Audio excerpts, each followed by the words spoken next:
Hello, everyone. Welcome again to another Teacher Joseph podcast. Well, fairly often on this podcast, we have spoken about shoplifting. And as I've been telling you, shoplifting is a bit of an epidemic here in the UK at the moment. Many supermarkets, even near where I live, are trying to confront customers when they see that they're stealing things. They're doing this because they're claiming that the police are not taking enough action. And not only large supermarkets, but smaller ones as well, are really trying to protect the items that they're selling. Now, I have a news story here from the Independent from today, Saturday the 27th of July, 2024. And it says, "We have given up counting lost stock, say shopkeepers." Stock is the items, it's the items which are kept in the shop waiting to be sold. It doesn't have a plural, we just call it stock, which is why I'm saying stock is the items waiting to be sold. It's basically the provisions which are there, which they sell you. And here in the UK, fairly regularly, you'll see a notice on a shop saying, "Closed today due to stock taking," or opening late because we are stock taking. And that just means they're evaluating what they have in order to decide whether to order more. The headline says, "We've given up counting lost stock, say shopkeepers." And it begins by saying, this is a shopkeeper from London, East London. He says, "You just can't believe what you see sometimes. Often some very well-dressed looking people will go down the middle aisle and steal things like honey, protein and chocolate drinks, Monster cans and other energy drinks." In words likely echoed, that just means repeated, by thousands of retailers across the UK, the 52-year-old shopkeeper isn't surprised by the release of figures by the government this week, which show that shoplifting is at their highest ever level. Shopkeepers in East London are telling the Independent, that's this newspaper that we're reading today, the problem is so bad that they no longer try to calculate the cost of what's missing. And this man here, the shopkeeper, he says, ultimately, "I don't trust anybody, and it doesn't matter, smart, poor, wealthy, or homeless." He goes on to say, "After 2 a.m., we have to close the shutters." That's those metal barriers, those protective screens which come down, and only serve customers through the window. This is because we are a 24-hour shop and we've stopped selling alcohol after 2 a.m. because things get so bad. People will still kick the doors and start shouting at us. Well, I'm surprised he's allowed to sell alcohol into the night. I know that around the UK there are different laws. Where I'm living, alcohol can only be bought between 10 a.m. and I think it's 10 p.m. But I'm sure in London it's possible to have that extended depending on your area. He says here, where previously petty theft, that's small theft, such as teenagers grabbing chocolate bars, was very common. Now, thieves of all walks of life, that basically means all different types, are now targeting high-value stock items like vapes, tonic wine, and even honey. And he's telling us how now he needs to put things behind the counter in order for them not to be stolen. And there's all kinds of examples being given here from CCTV of young people, old people, well-dressed people who are stealing things. And also, it goes on to say here, another shop worker, the most popular times for thieves are between 10 p.m. and 12 p.m. Well, I'm guessing he means they're 10 p.m. and 12 a.m., I suppose, the night time. And weekends tend to be much worse. Something we have seen in this shop is a young woman. Let me just read that again. Something we have seen in this shop is young women being regularly attacked while they're on a night out. They'll have their cards out, ready to pay for items using contactless. You know, we have this system where you can just tap your card without putting in your PIN number. It's called contactless, and a man will rush in and pull it from them before he runs away. And the shopkeeper says, this is the reason why we don't accept contactless cards at night anymore. Only chip and PIN, which is when you have to put your PIN number in. He says, pointing at the sign displayed behind them, people are stealing cards, then using them quickly before they get cancelled. And this shopkeeper says, when I call the police, they tell me not to bother calling them unless it's over £500 worth of goods that have been stolen. Goods, another word for stock. The Metropolitan Police, that's the London Police, said it does not have an actual figure that needs to be met before it launches an investigation. It really depends on the circumstances. And then this report goes on to say the cost of living crisis has driven the price of weekly shopping up all across the UK, leaving some people unable to afford essential items.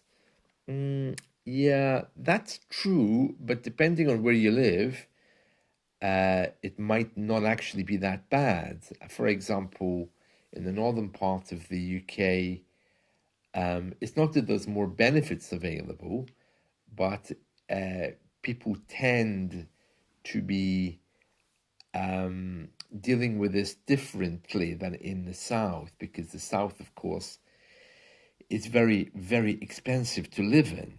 So it could be that some people have been driven to shoplifting.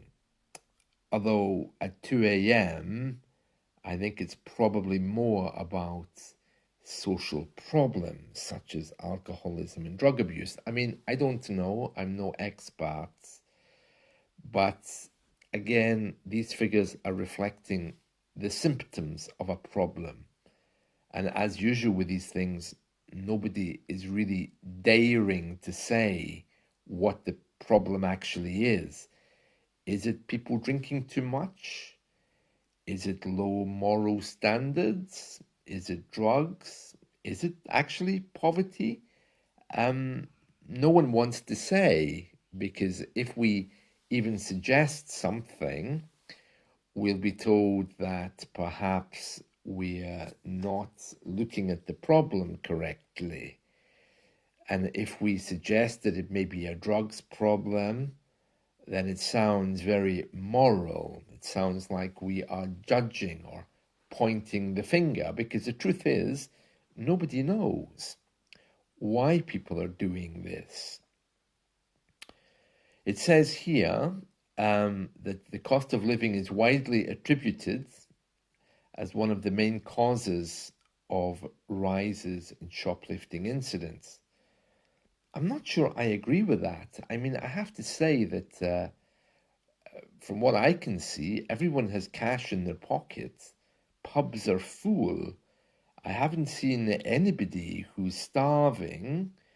And if you go to any of the supermarkets here, as I've often mentioned in some of my podcasts, often it's like watching Godzilla attacking the village, the way in which women and men are throwing things into their shopping carts. So I'm not sure it's about a lack of cash. I think it's about how we view other people and how we target other people simply to get what we want. Let's see. Retailers are now placing security tags on items such as cheese and red meat. I'm not sure that that's going to help. It just means when they walk out, something bleeps. But I don't think it's going to help stop shoplifting. And a charity here is saying the cost of living has forced people into dire circumstances. We frequently encounter adults who are skipping meals to feed their children. It says here that they're meeting with people who haven't eaten for a whole day in order to feed their kids. Shopkeepers that this paper has spoken to say that the weekends are getting particularly problematic. And then it says these could often be at the end of the month. Okay, so they're guessing there, I think. And it says ultimately shop workers said the problem was beginning to destroy their faith in society and was making them reconsider goodwill gestures they had extended to customers in the past. Difficult to know what that means, but it looks like what they're saying is you used to go into a shop and smile and say hi, but now if you're going to be taken advantage of when someone comes into the shop, you just get suspicious of them. I know my local grocery store, they're on Facebook, and they've now started broadcasting, posting on social media, pictures of criminals who've stolen things in order to shame them. And then, of course, calling the police. And thankfully, the police around here have time to investigate these things. So, yeah, it's rough, all right. And then it says here, this is from Mr. Patel. He says, typically, we are good with customers. We give random discounts. If people don't have the extra pound or two, we don't question it. And then it says, if his business continues to be hit as badly as it has been by shoplifting, he fears he'll no longer be able to continue doing that. Yeah, I mean, I can understand, I know that in doing English lessons online, I'm very well aware that some people around the world, of course, are living in poverty, trying to pay for IELTS exams, and I do my best to try and help them. So yeah, I can kind of see that, what he's trying to do there. Yeah, but very worrying this, isn't it? And as we've been saying over recent weeks, the police in some areas of the country just don't have resources to look into every single shoplifting incident. And there's also a lot of morality going around. People saying, oh, bad man, stealing things. And well, we tend to be like that in Britain. We tend to judge people by the way they're dressed, by the way they look, treating people who's perhaps wearing a suit or wearing suits better than treating people who look homeless. That's a completely separate issue, but this article is telling us that, well, it doesn't matter what you look like, young, old, well-dressed, not so well-dressed. It seems that stealing things is now very, very common. And there's a note behind this shopkeeper. I'm just looking at the photo. It says, toiletries, shampoo, toothpaste, etc.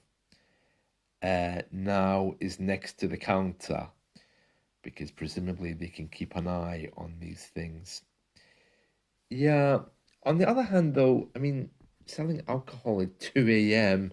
probably was never going to be a good idea. Although that's, I suppose, where they make their money, these shopkeepers. Maybe they're just having to adjust to selling things at different times to avoid shoplifting. But playing the blame game isn't going to help. Yeah, I do feel sorry for shopkeepers who are involved with this, and it does seem to be a rising epidemic here in the UK, especially with police not responding. I've been in supermarkets where the actual men who work there have just blocked the exit to stop a particular person leaving that they know has stolen items. So yeah, very interesting, very interesting. So that's our story for today. And it's kind of changed the way I think. The next time I go into a small corner store, I'm going to be particularly nice to them in case they suspect me of anything. My goodness me, so it works both ways. You know, I leave my bags outside as I walk in case they think I'm going to steal something. It's sad, isn't it? Well, there we are. Right, that's a story for today. So I hope you've enjoyed this, and let's talk soon. See you. Bye.